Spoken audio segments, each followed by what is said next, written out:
Kausap po muna natin ang kinatawan ng Akbayan na Party List, si Representative Percy Sendanya. Kaugnay pa rin po ito magkakaumbo sa ilang mga development. Ilan ho dito yung naging September 21 protest at yung po mga kaganapan dyan sa may Kamara de Representantes. Magandang araw ho sa inyo, Representative Sendanya at si Bombo Genesis po ito kasama natin, si Bombo Ever. Thank you for joining us sa Bombo Radio Philippines. Kong. Magandang umaga po, Bombo Genesis at Bombo Ever, at magandang umaga po sa ating mga tagapakinig. Magandang umaga po sa inyo. Ano pong assessment ho dito ng Akbayan Party List, ano? Dito ho sa malawakang rally nitong September 21. I understand na kayo po'y naging bahagi po nitong malawakang rally na ito para ihayag ito pong mga pagkondena laban sa tumitinding korupsyon sa gobyerno. Kong.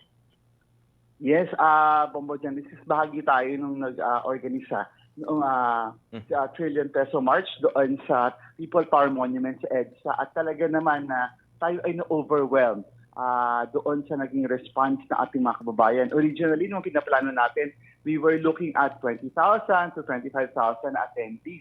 Pero nakita naman natin bumuhos ang tao sa People Power Monuments at sa umabot ng 100,000.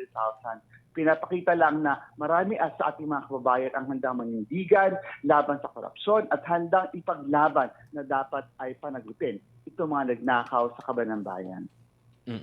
And after po ng rally, Kong, marami ho yung mga sumama dito, ano? Ano na po yung mga susunod pang mga pwedeng gawin na hakbang para kahit papaano mapanagot na ho yung mga sangkot sa korupsyon?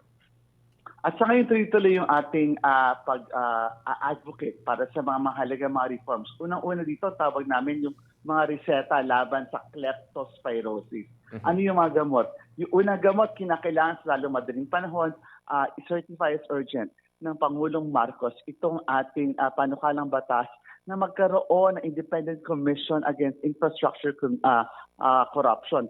Naunawaan natin meron ng ICI, pero sabi nga natin kung seryoso ang Malacanang sa kanyang effort para talagang wakasan ang korupsyon sa mga pagawain natin sa ating infrastructure, kinakailangan created by law para tunay na may ngipin yung komisyon.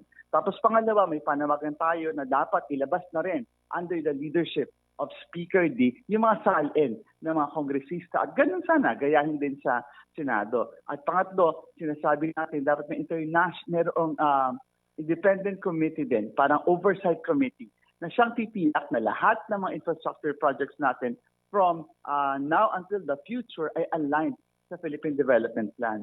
Yung nakita kasi natin dito sa nangyari sa flood control, kanya-kanyang gawa, kanya-kanyang hirit, tapos di align sa plano, nung pala gagamitin lamang para sa korupsyon at hindi tumutugol sa pangangailangan ng ating mga kababayan. So ito nangyari noong nakaraang linggo, ito ay simula pa lamang ng ating paghamon sa Administrasyong Marcos na maging sincero sa kanyang commitment na may mananagot, may makukulong na mga nagnakaw sa kaban ng bayan. Alright. Congressman Sindanya, ano naman po yung take po ninyo dun sa naging statement po ni SILG Rimulya, dun po sa sinabi po niya na pinag-aaralan daw po nila yung posibilidad na paghahain ng kasong sedisyon dun sa mga utak at mismo pong nanggulo dun sa rally noong araw ng linggo. Kayo po ba, do you think you're safe naman po na not involved dun po sa nangyari pong kaguluhan last Sunday? Alam mo, Ever, ang akbayan, kinukundi na natin itong marahas at karahasan. Siyempre, all forms of violence we condemn dahil tingin natin dapat ang pagpapahayag na ating protesta ay mapayapa. Kaya nga, masasabi natin na for most part, lalong-lalo na itong effort natin sa People Power Monument ay mapayapa. At hindi naman tayo nag-aagam-agam na tayo ay madadamay dyan dahil ang akbayan, wala naman sa Luneta at saka sa Minjola na doon tayo sa People Power Monument. Pero syempre, gusto natin sabihin na dapat tiyakin din yung pag-uphold sa human rights ng mga kababayan natin na talaga namang nagalit at naging matindi at masidhi yung pagpapahayag ng protesta na nauwi sa karahasan. Pero again, inuulit natin, kinakailangan para tiyak tayong ligtas, dapat mapayapa ang pagpapahayag ng ating protesta. Okay, just to follow up na lang po dun sa rally po, yung mga naaresto po kasi din na mga kabataan po, Kong, tutulong po ba yung akbayan po sa mga naaresto po? Sa ngayon ay alam natin marami ng iba't ibang grupo ang tumutulong doon sa mga naaresto para tiyakin na sila ay may proper legal representation. Ang panawagan lamang natin ay sana maging fair ang ating kapulisan at ang ating executive doon sa pagtrato dito sa mga naaresto dito sa nangyaring enkwentro at marahas na insidente doon sa bandang Mendiola. Balik ko tayo dun sa unang nababanggit ninyo kanina kung ano, yung pagpapanagot dun sa mga sangkot sa korupsyon. May direktiba po lately itong si Speaker D na itigil na po yung House probe sa issue po ng flood control para po bigyang daan yung inquiry ng Independent Commission. Anong take ko ninyo dito?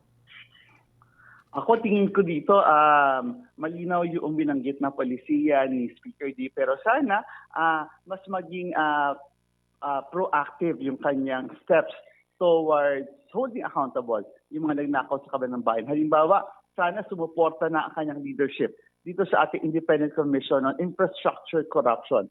Kasi sa totoo lang, napakalaki ng pwedeng maitulong ng batas na ito para bigyan talaga ng kapangyarihan, lalo na contempt powers yung Independent Commission para panagutin yung mga nagnakaw. Tapos pangalawa, sana sa lalong padaling panahon, pangunahan na ni Speaker D ang paglalabas ng SALN at nang sa ganun sumunod daw iba pang mga kongresista, ito'y magiging isang mahalagang hakbang for transparency sa House of Representatives. And with the show of force nitong Sunday, nitong September 21, anong take ho ninyo dito? Magtutuloy-tuloy ho kaya yung init ng pagkondena laban ho dito sa mga serye ng korupsyon? Oh. Alam mo, itong Sunday parang nagpalakas ng loob ng mga kababayan natin na manindigan at tumayo. Imagine kahit yung mga celebrities na may mga endorsement, nanindigan kahit na alam ko minsan may mga clause sa kanilang kontrata laban sa ganitong mga political actions. Pero pinalakas talaga natin ang loob na isa na makita natin na hindi pala kami nag-iisa, hindi pala kami konti lang, marami pala kami na maninindigan. So magiging madali talaga para sa atin na tumayo at manindigan kasi marami tayo. So it goes to show that this could happen in Metro Manila. Pwede itong mangyari sa iba't ibang bahagi pa ng ating bansa.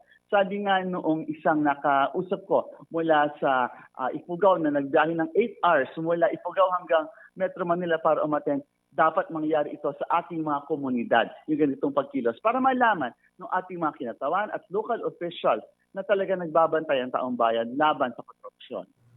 Okay. Kung thank you for joining us sa Bombo Radio Philippines at ingat-ingat po kayo hanggang sa mga susunod na kayo kami makausap ko. Maraming salamat at mabuhay po kayo, Genesis and Efren. Mabuhay po kayo. Si Akbayan Representative Persis and Danya, mga kabombo, kaugnay po sa ilang mga usapin. Pangunahing po dito, yun pong nangyaring kilos protesta nitong araw ng linggo.